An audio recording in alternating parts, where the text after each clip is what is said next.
Hello guys, आप सबका बहुत बहुत स्वागत है मेरे यूट्यूब चैनल मैथ स्टोर पर साक्षी में। वीडियोस में हम उसकी सबसे पहली एप्लीकेशन को स्टार्ट किया है कि हम डेरिवेटिव्स को कैसे यूज़ कर सकते हैं। सबसे पहले हमने डिस्कस किया है कि हम डेरिवेटिव्स को rate of change of quantities को फाइंड करने के लिए यूज़ कर सकते हैं। हमने पिछले लेक्चर में हमने rate of change of quantities के टॉपिक को डिस्कस किया था और उससे रिलेटेड कुछ एग्जाम्पल्स को स्टार्ट किया था। आज हम उसी टॉपिक को कंटिन्यू करने जा रहे हैं और हम उससे रिलेटेड अगली एग्जाम्पल्स को कंसीडर करने जा रहे हैं। जैसे कि हमने पिछली एग्जाम्पल में क्या देखा था कि जब हम क्या करते हैं, नॉर्मली हम जब रेट टर्म का इस्तेमाल करते हैं, रेट वर्ड का इस्तेमाल करते हैं, तब क्या होता है, तो किसी भी क्वांटिटी में चेंज आता है वो क्या आता है, अगर हम एस में स्पीड में कोई चेंज आ रहा है रिस्पेक्ट टू टाइम, अब हम उसे कहते हैं कि वो rate of change of speed है। इसको हम क्या रेट ऑफ चेंज का मतलब होता है कि स्पीड क्या टाइम के अकॉर्डिंग क्या चेंज कर रही है।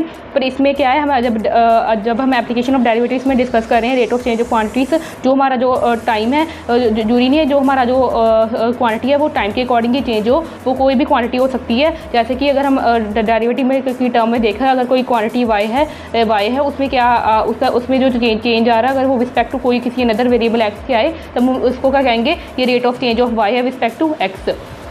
ये बेसिकली क्या है, रेट ऑफ y है रिस्पेक्ट टू x। आज हम करने जा रहे हैं, अब अपनी पहली एग्जांपल को कंसीडर करते हैं। The surface area of a spherical bubble is increasing at the rate of 2 centimetre square per second. Find the rate at which the volume of the bubble is increasing at the instant its radius is 6 centimetre. इसमें क्या कहा गया कि हमें surface area दिया गया है spherical bubble का, वो बढ़ रहा है at the rate of 2 centimetre per second. यानी कि इसमें रेट क्या कहा गया है, इसमें यूनिट क्या है, सेंटीमीटर स्क्वायर पर सेकंड। यानी कि इसका जो रेट है वो किसके अकॉर्डिंग बढ़ रहा है, टाइम के अकॉर्डिंग बढ़ रहा है। फाइंड द, हमने क्या करना है, हमने रेट फाइंड करना है, उसका वॉल्यूम क्या करे, इंक्रीज कर रहा हो इस पर्टिकुलर टाइम पे। हमें दिया कहा गया कि उसी टाइम पे, जबकि उसका रेडियस क्या दिया गया हो, 6 सेंटीमीटर दिया गया हो। चलिए हम आगे क्या करते हैं, हम इस एग्जांपल को आगे सोल्व करते हैं और सोल्व करने की कोशिश करते हैं। सबसे पहले हम क्या करेंगे, इसमें सरफेस एरिया को बात कीजिए। सबसे पहले मैं एस को लेट कर लेते हैं, let S be the surface area of spherical bubble of radius R. हमने एक स्फेरिकल बबल का सरफेस एरिया रेड कर लिया एस, उसका रेडियस क्या है, आर है। स्मॉल आर के साथ हम इसको नोट कर लेते हैं रेडियस को। मतलब हमें पता है कि सरफेस एरिया ऑफ स्फेरिकल का बबल का फॉर्मूला क्या होगा, S equal to 4 pi R square. Surface area spherical bubble का ये फॉर्मूला क्या होता है, S equal to 4 pi R square. हमें क्या दिया गया फ्रॉम द गिवन कंडीशन, हमें दिया गया है जो उसका सरफेस एरिया है वो किस रेट से इंक्रीज़ हो रहा है, 2 सेंटीमीटर स्क्वायर पर सेकेंड। यानी कि फ्रॉम द गिवन कंडीशन हमें क्या दिया गया है, जो उसका सरफेस एरिया है वो क्या है, रिस्पेक्ट टू चेंज हो रहा है, टाइम के अकॉर्डिंग चेंज हो रहा है। और हमें वो कितनी वैल्यू दी गई है, 2 सेंटीमीटर स्क्वायर पर सेकेंड लिख लेते हैं। यहाँ पर कौन सी वैल्यू होगी, 2 सेंटीमीटर स्क्वायर पर सेकेंड। आगे हम क्या करते हैं, इस एग्जांपल को फर्दर सॉल्व करते हैं। उस तब क्या होगा, हमारे पास D S by D T हमारे पास क्या आ गया, 2 सेंटीमीटर पर स्क्वायर सेकेंड। हम एस की वैल्यू यहाँ पर पुट करके देखते हैं, तब हमारे पास क्या आएगा, डी बाई डी टी आ जाएगा, साथ में क्या आ जाएगा, 4 पाई आर स्क्वायर आ जाएगा, साथ में क्या आ जाएगा, इक्वल टू 2 आ जाएगा। आगे हम इसको क्या करेंगे, डिफ्रेंशिएट करेंगे रिस्पेक्ट टू टी, तब हमारे पास क्या आ जाएगा, 8 पाई आर आ जाएगा। और हमने कई बार डिस्कस किया है, जो यहाँ पर आर है वो क्या है, आगे टी का फंक्शन है, इसलिए हम क्या करेंगे, इसको डिफ्रेंशिएट करेंगे। 8 पाई आर को 2 आगे आ जाएगा, 2 4 का 8 और 8 पाई आर में से एक लेस करेंगे और साथ में करेंगे D R by D T आ जाएगा। जैसे हम डिफरेंशिएबिलिटी में करते थे D Y by D X, इसमें क्या है, जो एक्स की जगह पर क्या है, टी है, इसलिए हमने किया आर क्या है, आगे टी का फंक्शन है, इसलिए हमने क्या किया, इसको D R by D T लिख लिया और इज इक्वल टू 2 आ जाएगा। और D R by D T is equal to क्या आ जाएगा, 2/8 pi R which is equal to, which implies that D R by D T is equal to 1/4 pi R. ये हमारे पास क्या है, D R by D T की value आ गई है। आगे हमें हमने क्या करना है, इसके वॉल्यूम को डिस्कस करना है। वॉल्यूम को डिस्कस करने के लिए चलिए हम आगे इसके एग्जांपल को फर्दर सॉल्व करते हैं। चलिए हम आगे वॉल्यूम को डिस्कस करने के लिए सबसे पहले हम let be the volume of the spherical bubble of the spherical bubble. आगे हम क्या करते हैं, हमने ऐसा किया है, यहाँ पे लेट कर लिया V be volume spherical bubble. आगे हम क्या करते हैं, इस एग्जांपल को फर्दर सॉल्व करते हैं। हमें पता है कि स्फेयर का वॉल्यूम क्या होता है, 4.3 पाई आर क्यूब। हमने क्या फाइंड करना है, यहाँ पर हमें क्या दिया गया स्टेटमेंट फाइंड करने के लिए, हमने क्या कहा, find the rate at which the volume of the bubble is increasing. हमने क्या करना है, इसका वॉल्यूम का रेट फाइंड करना है, इसलिए हम क्या करेंगे, इसको भी क्या करेंगे, डिफ्रेंशिएट कर rate of increase of volume. हमारे पास क्या आ रहा है, d V by D t. यानी कि हमें क्या करना है, वॉल्यूम को डिफ्रेंशिएट करना है रिस्पेक्ट टू टी। और यहाँ पर हमें वॉल्यूम की वैल्यू क्या दी गई है, 4/3 पाई आर क्यूब। इसकी वैल्यू को हम आगे क्या करते हैं, सोल्व करते हैं, तब हमारे पास क्या है 4/3 पाई कॉन्स्टेंट वो बाहर आ जाएगा। इसकी डिफरेंशिएशन करेंगे, वो क्या आ जाएगा 3r², साथ में क्या आ जाएगा dr/dt, क्योंकि आगे जो आ रहा है वो क्या टी का फंक्शन है। यहाँ से 3 और 3 आपस में कैंसिल हो जाएंगे, तब हमारे पास क्या बचेगा 4πr² dr/dt। ये हमने क्या लिया, इसका rate of increase of volume find कर लिया है। हमने क्या किया पिछली एग्जांपल में, अभी हमने फाइंड किया dr/dt की वैल्यू फाइंड की है। इससे क्या करेंगे, हम फर्स्ट इक्वेशन को यूज़ करते हैं और dr/dt की वैल्यू को इसमें फिल करते हैं और फाइनल आंसर की ओर बढ़ते हैं। 4πr² dr/dt की वैल्यू हमने क्या निकाली है 1/4πr निकाली है। आगे हम इसको फर्दर सॉल्व करेंगे, तब हमारे पास 4π आपस में कैंसिल हो जाएगा और r² की एक पावर r के साथ कैंसिल हो जाएगी, तब हमारे पास क्या वैल्यू आंसर बचेगा r बचेगा। तब हमारे पास क्या है, हमें कहा गया है फाइंड करने के लिए कहा गया है find the rate of the volume at which the volume of the bubble is increasing at the instant its radius is 6 centimetre. हमने इस पर्टिकुलर पॉइंट 6 सेंटीमीटर इसकी वॉल्यूम का रेट फाइंड करना है, इसलिए हम करेंगे। तब हमारे पास जब आप आर को 6 पुट करेंगे, तब हमारे पास rate of increase of volume क्या आ जाएगा आर, यानी कि 6 सेंटीमीटर क्यूब पर सेकंड आ जाएगा। इसमें सेंटीमीटर क्यूब पर सेकंड क्यों आया है कि वॉल्यूम का यूनिट क्या होते हैं, वॉल्यूम के यूनिट होते हैं क्यूब में होते हैं और टाइम के यूनिट पर सेकंड में हो गए हैं, इसलिए हमारे पास जो इसके यूनिट क्या बन जाएंगे रेट के वॉल्यूम के respect to the time rate of volume क्या बन जाएगा, के यूनिट का बन जाएंगे 6 सेंटीमीटर क्यूब पर सेकंड। ये बेसिकली क्या किया हमने, इससे रिलेटेड पहली एग्जांपल को सॉल्व कर लिया। हम अपनी इससे रिलेटेड सेकंड एग्जांपल की ओर बढ़ते हैं। चलिए हम इससे रिलेटेड अपनी सेकंड टाइप की एग्जांपल को डिस्कस करते हैं। The length x of rectangle is decreasing eight the rate of 2 centimetre per second. जो हमारी जो लेंथ है रेक्टेंगल की वो क्या डिक्रीज कर रही है, किसकी रेट पर, एट 2 सेंटीमीटर पर सेकंड पे, और जो उसकी विड्थ y है वो क्या इंक्रीज कर रही है at the rate of 2 centimetre per second when x equal to 12 centimetre and y equal to 5 centimetre. Find the rate of change of. हमने करना है जब हमें x की पर्टिकुलर वैल्यू दी गई है और y की पर्टिकुलर वैल्यू दी गई है, हमें rate of change of find करना है पैरामीटर में और उसके बाद एरिया ऑफ रेक्टेंगल में। सबसे पहले हम इसको कैलकुलेट करने के लिए हम क्या करते हैं, हमें जो गिवन कंडीशन है सबसे पहले देखते हैं कि सिंस दी लेंथ, हमें गिवन कर दिया गया जो लेंथ है एक्स वो क्या कर डिक्रीज़ कर रही है and the width y is increasing,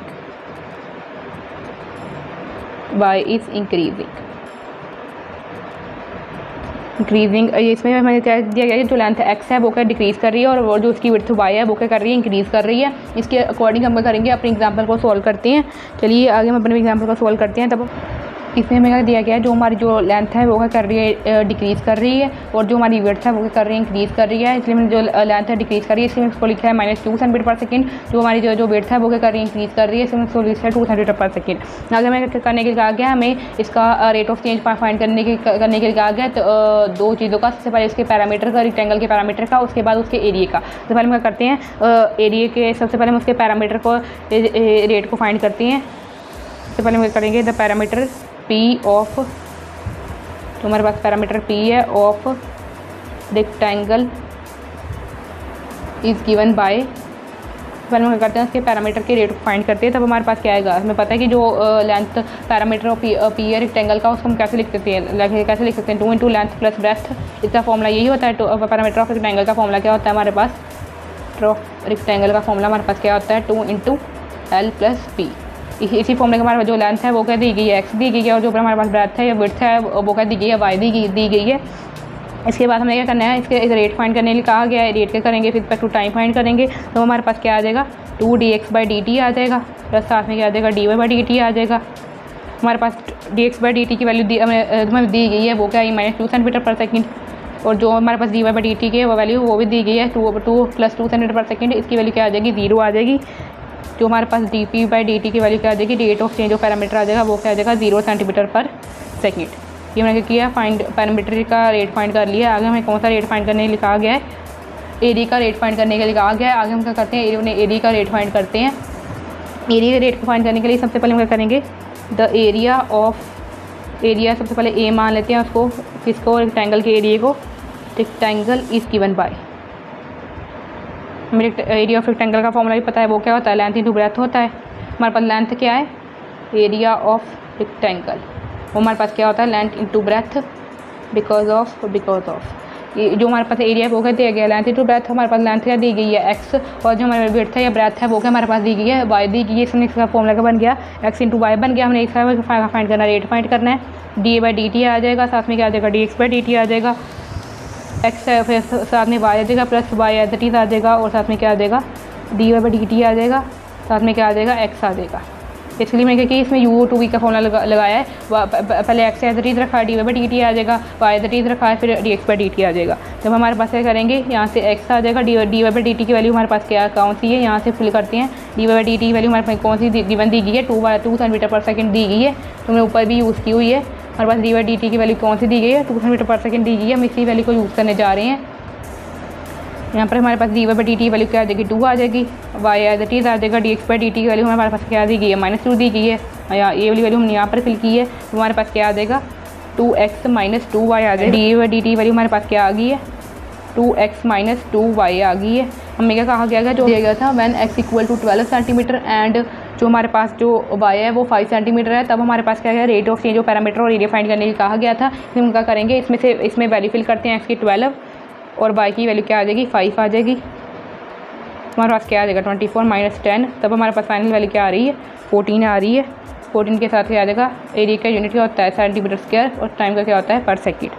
ये हमारे पास क्या आ रहा है, dA/dt की वैल्यू क्या आ गई हमारे पास, 14 सेंटीमीटर स्क्वायर पर सेकेंड। ये बेसिकली हमने क्या फाइंड कर लिया है, rate of change of area भी फाइंड कर लिया है, रेट ऑफ एरिया भी फाइंड कर लिया है।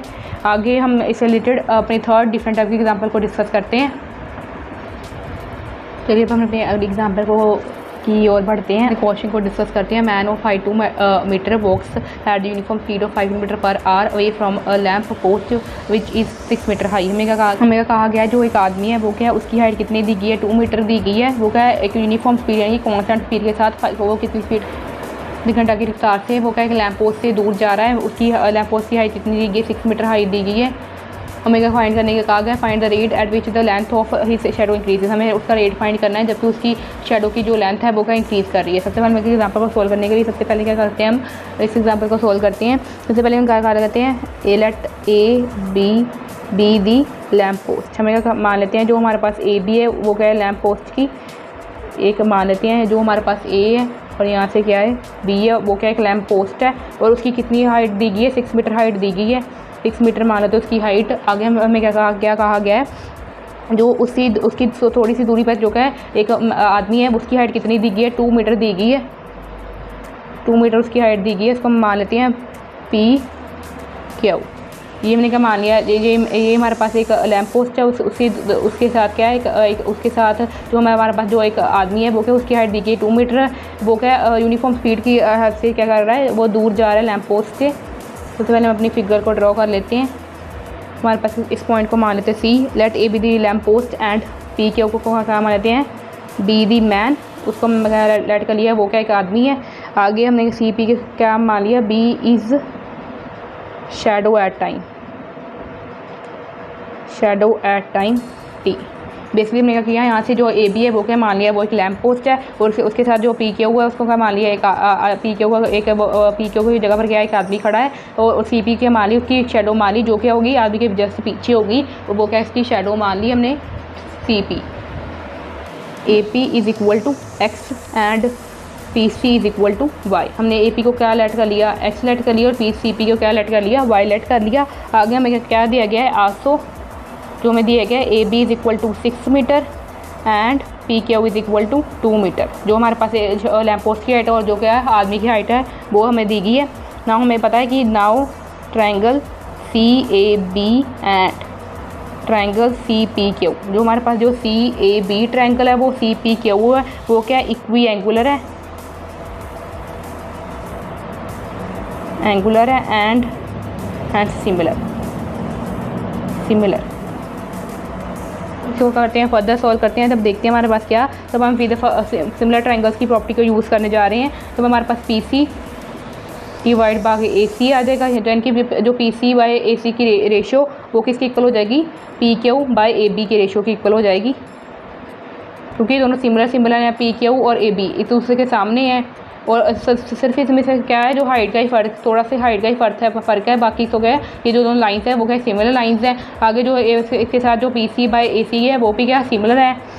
आगे हमारे पास क्या आ जाएगा, पी सी को हमने क्या लेट किया हुआ है, पी सी को हमने लेट किया हुआ है वाई, और ए सी हमारे पास क्या आ जाएगा, पूरी लेंथ कितनी आएगी एक्स प्लस वाई आ जाएगी, और पी क्यू को क्या आ जाएगी 2 आ जाएगा, और ए बी कितना आ जाएगा हमारे पास 6 आ जाएगा। तो हमारे पास रेशो कितनी आ जाएगी, और Y upon X plus Y is equal to 1/3। आगे हम इसको फर्दर सोल्व करते हैं और देखते हैं हमारे पास क्या आंसर आ रहा है। तब हमारे पास क्या आएगा 3y = x + y आ जाएगा। और हमारे पास क्या आ जाएगा 2y = x आ जाएगा, या फिर x = 2y आ जाएगा। x की वैल्यू हमारे पास क्या आ जाएगी 2 आ जाएगी। तो देयरफॉर हम आगे इसका रेट फाइंड करेंगे, dx/dt फाइंड करेंगे, तब हमारे पास क्या आ जाएगा 2dy/dt आ जाएगा। That a man of height walks at a uniform speed of 5 km/h। वो क्या कर रहा है कि उस जो लैंप पोस्ट से वो क्या है 5 किलोमीटर की दूरी पर है, वह प्रति घंटा की रफ्तार से वो क्या कर रहा है दूर जा रहा है। इसलिए हमारे पास जो dx/dt है, जो हमारे पास dx/dt है, वो क्या है जो यहाँ से लैंप पोस्ट है और यहाँ से क्या है आदमी है, उन दोनों के भी कितना फ़र्क होगा, x कितना चेंज आ रहा है उस उन दोनों के जो हमारे पास डिस्टेंस है वो कितना आ रहा है 5 किलोमीटर प्रति घंटा की रफ्तार से वो क्या कर रहा है उस लैंप पोस्ट से दूर जा रहा है। इसलिए हमारे पास जो dx/dt की वैल्यू है वो हमें दी गई है, वो हमारे पास दी गई है। dx/dt हमारे पास क्या आ जाएगा 5 km/h आ जाएगा। इसको मैं इस एग्जांपल में यूज़ करते हैं, तब देखते हैं हमारे पास फाइनल आंसर क्या आ रहा है। 5 = 2 dy/dt आ जाएगा। तब हमारे पास dy/dt की वैल्यू क्या आ जाएगी, हमारे पास 5/2 आ जाएगी। dy/dt की वैल्यू हमारे पास क्या आ जाएगी 5/2 आ जाएगी। और साथ में क्या आ जाएगा km/h आ जाएगा, क्योंकि y को यूनिट क्या होगा किलोमीटर और टाइम का यूनिट क्या दिया गया यहाँ पर एग्जाम्पल में r दिया गया, इसलिए मैंने क्या लिखा है dy/dt की वैल्यू हमारे पास क्या आ रही है फाइनली 5/2 km/h आ रही है। तब हमारे पास क्या आएगा therefore length of the shadow, जो हमारे पास जो लेंथ है वो शैडो क्या कर रही है, शैडो की जो लेंथ है वो क्या कर रही है इंक्रीज़ कर रही है एट दी रेट, कितने रेट के साथ इंक्रीज़ कर रही है 5/2 km/h की रेट के साथ क्या कर रही है वो इंक्रीज़ कर रही है। इसमें एग्जाम्पल में बेसिकली में क्या कहा गया था find the rate at which the length of his shadow increases, find the rate at which the length of his shadow increases find करने के लिए कहा गया था। बेसिकली हमने जो लेंथ है वो शैडो को किसको माना हुआ था CP को माना हुआ था। वो अब बेसिकली हमने यहाँ पर क्या करना था, जो y में चेंज आ रहा था हमें उस वैल्यू को फाइंड करना था। y को चेंज लाने के लिए सबसे पहले हमें जो हमें दिया गया था स्टेटमेंट में कि जो आदमी है वो क्या कर रहा है दूर जा रहा है लैंप पोस्ट से कितने किलोमीटर प्रति घंटा की रफ्तार से 5 किलोमीटर प्रति घंटा की रफ्तार से क्या कर रहा है वो उस लैंप पोस्ट से दूर जा रहा है। हमारे पास dx/dt की वैल्यू हमें दी गई थी उनके, हमारे पास क्या है जो 5 km/s वो हमें दी गई थी, हमने उसको यूज़ करके क्या किया dy/dt को यानी कि उसके चेंज को फाइंड कर लिया है, यानी कि लेंथ ऑफ द शेडो को फाइंड कर लिया है, जो वो कितने रेट के साथ इंक्रीज़ कर रही है उसके रेट को फाइंड कर लिया है कि वो कितने किसके प्रति घंटे की रफ्तार से वो कितना इंक्रीज़ कर रही है। इसे फोर्थ एग्जाम्पल को डिस्कस करते हैं। चलिए हम अपने अगले एग्जाम्पल की ओर बढ़ते हैं। Particle is moving along the curve 6y = x³ + 2 find the points on the curve at which the ordinate is changing 8 times as fast as abscissa।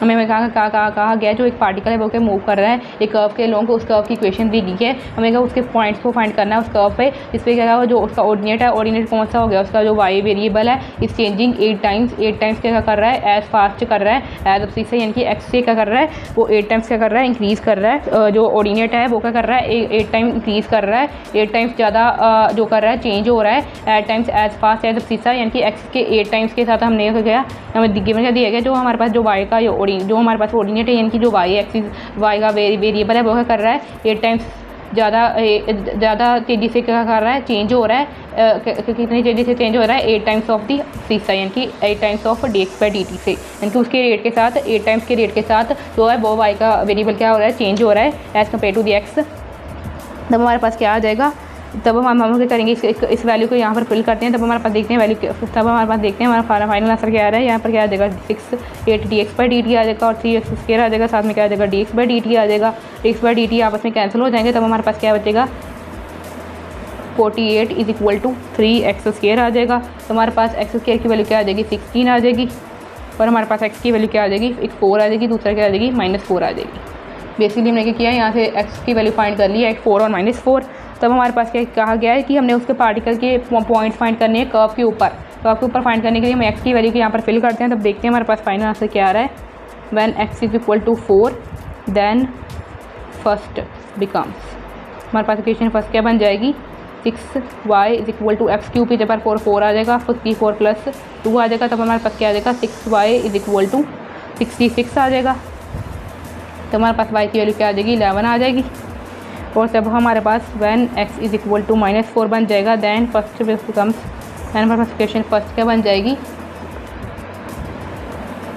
Equation first क्या बन जाएगी 6y इज इक्वल टू -64 + 2 आ जाएगा और 6y is equal to -62 बन जाएगा। तब हमारे पास y की वैल्यू क्या आ जाएगी 31/3 आ जाएगी, -31/3 आ जाएगी। तब हमारे पास क्या जो हमें कर्व के ऊपर क्या करने के लिए कहा गया था, हमें रिक्वायर्ड पॉइंट फाइंड करने के लिए कहा गया था। रिक्वायर्ड पॉइंट्स को फाइंड करने के लिए हमारे पास x की वैल्यू भी आ गई है और y की वैल्यू भी आ गई है। तो हमारे पास क्या है रिक्वायर्ड पॉइंट्स हमें मिल गए हैं। चलिए हम लिखते हैं the required points on the curve are. हमारे पास रिक्वायर्ड पॉइंट्स क्या कौन से, मतलब जब x की वैल्यू 4 है तब y की वैल्यू क्या आई है 11 आई है। जब x की वैल्यू -4 है तब y की वैल्यू क्या आई है -31/3 आई है। ये बेसिकली मेरे पास क्या बन गए, दो रिक्वायर्ड पॉइंट्स मिल गए हैं जो क्या कर रहे हैं जो मैं गिवन कंडीशन को सेटिस्फाई कर रहे हैं कि जो ऑर्डिनेट है वो क्या चेंज कर रहा है 8 टाइम्स ज़्यादा तेज़ी से की चेंज हो रहा है। वो तेज़ी कितनी तेज़ी है 8 टाइम्स ज़्यादा तेज़ी से कर रहा है, इंक्रीज़ कर रहा है as compared to the abscissa, यानी कि एक्स एक्सिस से ज़्यादा एक्स वेरिएबल से ज़्यादा तेज़ी से ग्रो कर रहा है। बेसिकली हमने क्या किया है वो दो पॉइंट्स फाइंड कर लिए कर्व के ऊपर जो क्या कर रहे हैं इस कंडीशन को सेटिस्फाई कर रहे हैं। इससे आई होप आपको मेरे लेक्चर अच्छा लगा होगा। अगर आपको अगली वीडियो में हम डिस्कस करेंगे इस क्लास 12 के चैप्टर यानी कि एप्लीकेशन ऑफ डेरिवेटिव्स के अगले टॉपिक को डिस्कस करेंगे कि हम डेरिवेटिव्स का यूज़ कैसे और उसकी दूसरी एप्लीकेशन को बारे में डिस्कस करेंगे। टेंजेंट्स एंड नॉर्मल्स को हम टेंजेंट्स एंड नॉर्मल्स की इक्वेशंस को कैसे फाइंड कर सकते हैं यूजिंग एप्लीकेशन ऑफ डेरिवेटिव्स, यानी कि डेरिवेटिव्स से हम उसको बेसिकली टेंजेंट्स नॉर्मल्स को कैसे हैंडल कर सकते हैं। अगर आपको मेरा लेक्चर अच्छा लगे तो please don't forget to like share subscribe my YouTube channel maths by Sakshi. Thank you.